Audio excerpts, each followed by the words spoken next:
wanti nuti uummata keenya yaadannoo ammallee godhaa deemnu furtuun bilisummaa beeytanii tokkummaa tokko tokkoon fiiguun nungeenne eessumaa nungeessu eessumaa wanti hanga har'aa socho'uu dadhabneef yoo baay'inaan qabna walii galtee dhabne lafa moo lafetti maalirra wal dhabna nu lafee takkatti lafas waliin qabna dhaabbotii wal ta'a saballee sochoosaa bilisummaan dhiigaan hin dhufturee qoosaan uummanni ol ka'a mee cinaa hiriira mootummaa gabroomsa akkasiin jijjiira afaan tokko taanaan wal wajjin ol kaanaan daandii tokko yaanaan akkuma galaana gaaf tokko irraa yaana jedhaa turre waggaa 20 dura akkuma galaana dheengadde irraa yaanee jirra kun kakaleessa dubbataa turre adhasitti fufa tokkummaan waan amma argatte kana waan ittiin eeysiftu tokkummaa waan barbaaddu waan ittiin argattu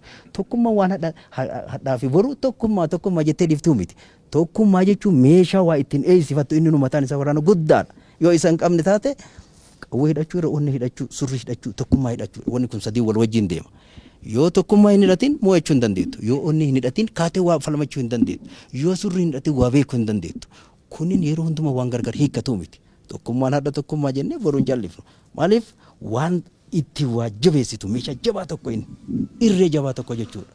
Tole artiist Umar Suleeman baga biyyatti nagaan galte. Baga nagaan nu eetan isinillee. Mee waggaa meeqa booda biyyatti deebite maaltu sitti dhaga'ame? Urga biyyaa bahee waggaa 18 olii garuu gara biyya abbaa kiyyaa deebi'uudhaaf gammachuu guddaan itti dhaga'ame. Mee maal fakkaata maaltu si galche maaltu biyyaa si baase? Haalli biyyaan baasee ana duwwaa osoo hin ta'in haalli uummata keenya hunda mudate ka biyyaa bahanis ka biyyatti hafanis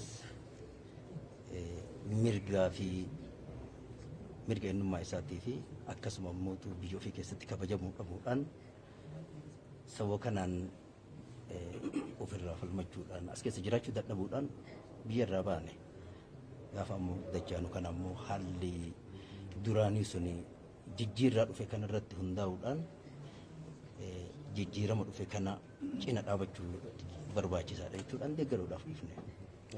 Mee keessattuu gaafa utuu weellistuu ati weelluun kaleessa weellisaa turte har'a bu'aa har'aa qabatamaan sitti agarsiiseera. Weelluun ati weellisteef jijjiiramni amma dhufe kun naa milkaa'e jechuu dandeettaa wanti ati dubbatteef wanti har'a ta'e. Akka kun dhufuuf iyyuu ka dubbataa turre gaafuma duraatu nuti akka irraa kanaa dhufne as teenna jennee yaadne osoo hin ta'in yookiin umriin dhaqqabna jennee osoo hin ta'in akka kun dhufuuf gaaf tokko uummanni keenya dammaqee ija banatee bakka kana hin gaha yaada jedhuudhaan of kennine karaa sana akka tarsa'u goone garuu immoo akka carraa taanee dhaqqabnee jirra bu'aa buusuu keessallee hin buuse hin buuse. Kanaaf mee tokkummaa uummata Oromootiif ergaa akkamii dabarsitare? Tokkummaa uummata Oromootiif bu'aa argame irratti uummanni Oromoo tokko akka ta'ee deemuuf ergaa akkamii dabarsita? Kaleessas kanuma dabarsaa turre gaafuma duraatu uummanni keenya yoo tokkoome malee akka kun hin dhufne beekna. Kanumarraayyuu kaanee tokkummaa jennee wanni iyyaa turreef akka uummanni tokkoome tokko mirga ofii kabajachuu danda'u. Tokkummaa qabaatte wanni ati barbaaddu hundi harka kee keessa akka jiraatu garri guddaa wannummaan irraa itti uummata keenya itti kakaasaa turre akka biyyaa mirga ofii falmatu wayita falmatu immoo akka tokkummaa ofiitiin falmatu. Tokkummaan ammootu meeshaa rasaasa caalu ta'uu isaa itti hubachiisaati. Kanaaf tokkummaan ammas tokkummaa haala arganne kan ammas tokkummaan kabachiisuudha. Tokkoon fiinaan bakka duraanii sana duubatti deebi'u irrayyuu duubatti dedeebina. Kanaaf tokkummaa argame kanayyuu bu'aa argame kanayyuu tokkummaan kabachiisa. Tokkummaan ammayyuu barbaachisaadha. Yoo tokkummaan hin jiraatin wanni argamne kunis hin jiraatu. Wanni argachuuf teennullee hin jiraatu. Ayyoo warraaqsaa fi diddaa Oromoo keessatti qoodi artiistota Oromoo maal ture jettee ibsita si dabalate? Qoonni artiistota Oromoo walumaa galatti artiistoonni ija uummataati. Ija fagoo laaltee daftee waa hubattu kennaa uumamaatiin. Artiin tasabaati masakamuun qabdu lugaama namaatiin. Hojiin artistoota afaanii fi aadaa seenaa fi siyaasa uummata barsiisu. Siyaasaa jallattee dhugaa awwaalamte qottee bollaa baaftee sabatti garsiisu. ummata dammaisu onnee hidhachiisu surrii hidhachiisu akka inni biyyaa mirga ofii falmachiisu hojiin teenya tana. Yeroo yartuu ammanaa keessatti qabsoonii fi diddaan Oromoo milkaa'ee biyyatti gala jettee yeroon itti abdataa turte dhiyootti yoomee? Qabsoon ummata keenyaa yeroo hedduu isii dhamaatee turte.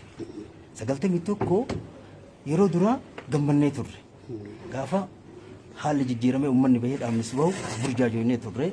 Wanni qabannu wanni gadhiifnu hin jirru ofirra hundooyne ajaja tokko malee osoo ajaja nam tokko irraa fudhatin ajaja mataa kennaa kennuuf ajajuudhaan dhaamsa har'a dhageeffattan kana ofirratti hundaa'uudhaan ofii walaloo yadaloo barreessuudhaan qindeessuudhaan walitti kabaraaf istiika poostara itti facaaftee bakkoota malchiisutti bakka namni yeroo sanatti sirraa fuudhuu hin dandeenye wakiila godhuudhaan abbaa ofii keetiifuu wanna sana sochoosee waraansisee ta'uu keeti. Yeroo sanitti namni ajaja irraa fudhatu hin jiru namni maanu bakka inni jiru hin beeku. Namni gaafsan gaaddidduu fi dheessa. Atiin kalee na beeyti na dheessita. Kanaafi sochiin kaleessaa sochii akkanaati. Sochiin ammoo har'aa kun sochiin amma keessa jiru kun jijjiirama guddatu dhufe. Jijjiirama guddaa dhufe kanaani uummanni keenya yerootti bayyanataa dhufe dhaloonni haroonni dammaqee keessa ka jiraatu kun as keessa dhalatee guddatee haala hubataa dhufe barnootas gahaa argatee ogummas gahaa argateetiin keessaa finiinse. Isa keessaa finiine qeerroon as keessa dhalatee guddateef warri as keessatti keessa beeytonni warri karaa beekan warri gola hunda beekanii fi ilmaan keessa dhalateen sochiin kun dhufe malee osoo akka duraanitti hin baane galuun keenya hin jiru kun. Kasichi gahee kajjabaan maal ta'a jettee yaaddi? Hojiin keenya kanuma har'as yoo ammayyuu bilisoomneeyyuu waan guddaa hojjeta artiin irra deebi'ee maal godhata artiin afaan aadaa seenaa misooma waa'ee bosonaa waa'ee bosonuu waa'ee lagaa waa'ee mukaa wanni nuti dubbatu waan xiqqaa miti waa'ee aadaa waan baay'eedha wanni nuti hojjennu osoo bilisummayyuu arganne bilisummaan kun amma ka argame kana kabajannee kaafee amma waa hedduutu nu hafa. Amma haga tokko arganne isa arganne kana harkatti qabanne isa hafe ammoo argachuudhaaf afaan tokko taanee yaada tokko qabaannee wal jala hiriiruudhaan wal dhaga'uudhaan wal duuka deemuudhaan tooftaaf tarsiimuudhaan masakamuudhaan akkasii waan hafe itti guuttanna. Kanaafuu artiin amma gaafa haalummaan fedhe yoo mijaa'ee dhaabni hin jijjiirama. Mootummaan hin kufa hin dhufa. Artiif uummanni asuma jiraata. Gaafa hundaayyuu nuti asuma jirra. Ammoo irra jiru warri dhaabasi jijjiiramuu danda'a. Mootummaan amma jirus akkuma kun akka duraan irra laalu jijjiiramuu danda'a. Artiin qabeenya uummataati. Artistiin qabeenya uummataati. Meeshaa uummataati. Haga uummanni jiraatu hin jiraata. Haga uummanni ardii kanarra jiraatu. Artistoonni amma dhaloonni haroonni kun faana keenya bu'anii hordofani. Bara nuti dubbannu ijoolleen kun yookaan daa'imman ta'uu danda'u. Karaa nuti dhoofne ammoo karaa mul'ataadha. Haalli ammoo abbootii hawwatii haalli biyyi isaan keessa jiranii argaa jiran ijaan. Nutillee ammoo itti iyyuutti jirra. Isaanis ogummaa ofiitiin karaa kana qabatanii osoo nuti duuneyyuu artiin hin duutu bakka bu'anii oofaa jiran. Waan gaariidha kun. Ittuma fufani.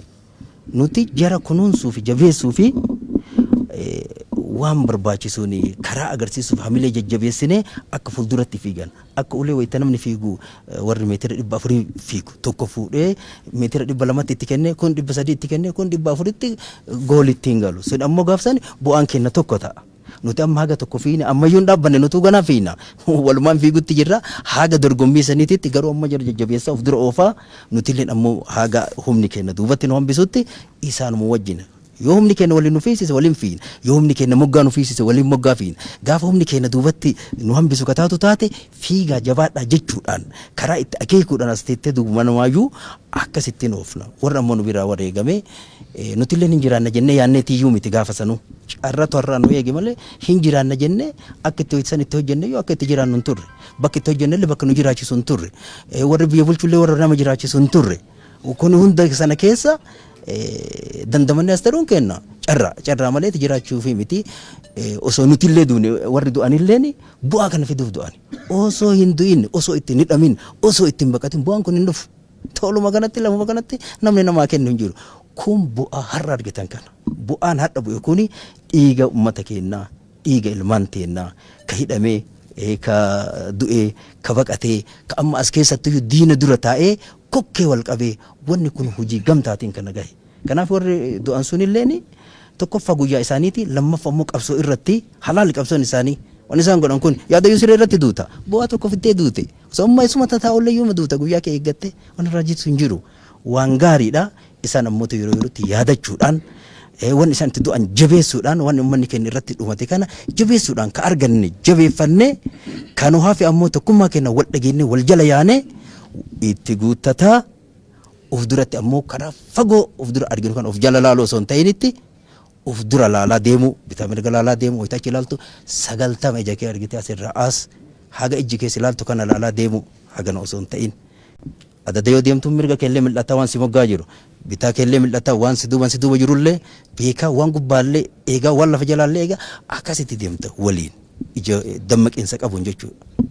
Mee gammachuu irratti dhagahame weellee keessaa wanta uummata Oromootiin baga nagaan dhufte siin jechaa jiran si uummatis laayivii kan si hordofu jira. Mee kan ittiin uummata Oromoo of yaadachiistu har'a qabda. Kan itti qophaa'ee waltajjii dhufurratti itti qophaa'eetiin waan uummata kiyyaaf qabadhee dhufe haala harawaan yeroo hundayyuu ani waan bakka yeroon geettu irraa deema. Amma bakka amma yeroon geette kanarraa of dura waan nu oofaa qabadhee dhufee jira waltajjii sanitti isinii dhiyeessa itti qophaa'aati bakka sanitti isiniif jechuu hin danda'a ammaaf ammoo amma wama yaadannooti maaliif hadha guyyaan bakka kana nu fide hojii kaleessa santu bakka kana nu fide hojii ammootu boru itti deemnu waltajjii irratti hojjenna.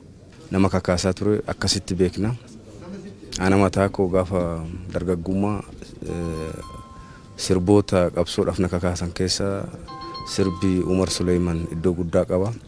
Kanaaf Umar Sulaiman artistii qabsoo uummata Oromoo keessatti iddoo guddaa qabu jennee fudhanna nuti. Hawaasii fi artistoonni biroo nama kanarraa maal baratu? Hawaasni dargaggeessi lafaa dhufuu fi artistoonni biraas kan Umar Sulaiman irraa barachuu qaban artii cal jedhanii hojjechuu doon ta'in artiin sun qabiyyeen isaa maali? Ergaan inni dabarsu immoo maali? Ergaa barbaannu san akkamitti akka raawwatu amma artist Umar akkaataa itti nama kakaasu qaba onnee qaba amma interview isaa irra dhaggeeffachaan ture sirba isaa qofa doon ta'e interview isaa illee waggaa haasa'ullee onnee qaba kakaasuu danda'a jechuudha onnee laaftellee kakaasuu danda'a isa qofaa miti onnee laafte kakaasuu qofa doon ta'in akkamitti qabsooftanii amma Oromoon akkamitti qabsa Oromoon akka qabsaa'u qabu mirga isaa akka sarbame mirga isaatiif falmachuu akka qabu kakaaseen kakaasa tooniinsaa halliin itti nama kakaasu jira akkamitti immoo akka qabsaa'u qabu tokkummaan Oromoo keessatti akkamitti barbaachisaa akka ta'e aartii isaatiin ibsee jira.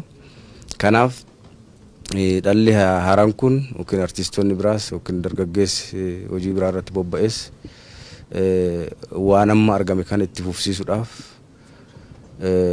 kaka'uu qofa gahaa miti jechuudha. Fedhiin qofti gahaa miti. Akkamitti itti fufsiisna? Akkamitti waan karoorre tokko galmaan geenya tooftallee beekuun barbaachisaadha. Artist Umar Sulaiman waan hojjetamu beekuu qofa doon ta'in akkamitti akka hojjetamus artii isaa keessatti hojjetee waan nu barsiise waan ta'eef sarara kana barachuutu nurraa eegama. Mee artist Umar Sulaiman artistoota waan itti dhaga'ame duubatti hin jenne keessaa tokko. Tarii yoo itti namani dhaabuu kanaanu bor ka'i malee jedha dhaabni kun mufachuu danda'a. Kanaaf wanni qabsaa jirruufi amma hundumti keenyayyuu yaada tokko qabannee akka wanni jennuufi miti. Uummanni Oromoos filannoo adda addaa qabaachuu turre jiraata. Kan barbaannu Oromoon dimokiraasii dhugaa duruu qaba. Yaa'u cunqursaatu irraa fudhate malee Oromoon addunyaa kanaaf dimokiraasii kan barsiise Oromoodha. Dimokiraasii kana deeffachuu barbaanne. Dimokiraasii kana Oromiyaa keessatti dhugoomsine biyya Itoophiyaa keessatti dhugoomsine gaanfa Afrikaa irratti dimokiraasii Oromoo keessaa madde ka dhugaa kana dhugoomsuu barbaanna. Gaafa akkas taane amma akka Oromootti walqeequunis hin jiraata jechuudha. Walqeequu yeroo jennu waggaa gaarii hojjennu wal deeggarra waggaa balleessinu immoo wal gorfannaa jechuudha. Kanaaf Umar Sulaiman irraa wanni eeyinu balleessinus tolchinus waanuma tokko akka nuun jedhu odoon ta'in yoo waan gaarii hojjennu waan gaarii amma jalqabame kana jajjabeessuudhaaf nu gargaaru yoo karaarra kadabnu taate immoo akka obboleewwaniitti wal gorfachuudha akka durii san miila wal xalafuu miti. Akka wanni kana booda Oromoodhaaf hin taane fi Oromoodhaaf hin malle miila wal xalafu obbolaa wal xalafu wal kuffisuudhaaf yaaluun sun hafeeti akka obbolaawwaniitti wal gorfachuu yoo wal qunxuuxullee barbaache akka obbolaawwaniitti akka maatiitti wal qunxuuxne uummata Oromootiif waan gaarii hojjechuudhaaf hojjechuutu nurra jiraatadha malee waanuma gaarii waanuma wal faarsuu qofa eegne jechaan jirru waan akkasiis hin ta'u dimokiraasii keessatti. Ulfaadha. Ate